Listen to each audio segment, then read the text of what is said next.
केंद्रीय गृहमंत्री अमित शहा 5 मार्चला अकोला दौऱ्यावर पश्चिम विदर्भातील अमरावती, अकोला, बुलढाणा, यवतमाळ, वाशिम आणि पूर्व विदर्भातील वर्धा लोकसभा मतदारसंघाचा आढावा घेणार। बारामतीत सुप्रिया सुळेंचा सलग दुसऱ्या दिवशी जनता दरबार। जनता दरबाराला नागरिकांची आजही गर्दी। अकोल्यातील पारसमध्ये कुणबी संवाद मेळावा। मेळाव्यात प्रकाश आंबेडकरांचं टाळ मृदुंगाच्या गजरात स्वागत। आंबेडकरांनी वारकऱ्यांसोबत लुटला टाळ मृदुंगाच्या गजरात भजनाचा आनंद।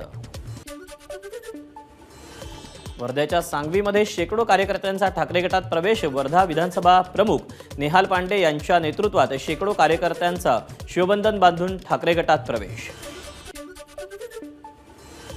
नाशिकच्या येवला तालुक्यातील उत्तर पूर्व भागात विहिरींसह कूपनलिका कोरड्या पडल्या। अनेक गावांच्या पाणी योजनाही बंद। ग्रामीण भागातील जनतेवर पाण्यासाठी वणवण भटकंती करण्याची वेळ। नाशिक जिल्हाधिकारी कार्यालयासमोर शेतकरी आंदोलनाचा चौथा दिवस। प्रलंबित मागण्या पूर्ण करण्यासाठी शेतकऱ्यांकडून सरकारला 3 दिवसांची मुदत। एबीपी माझा, उघडा डोळे बघा नीट।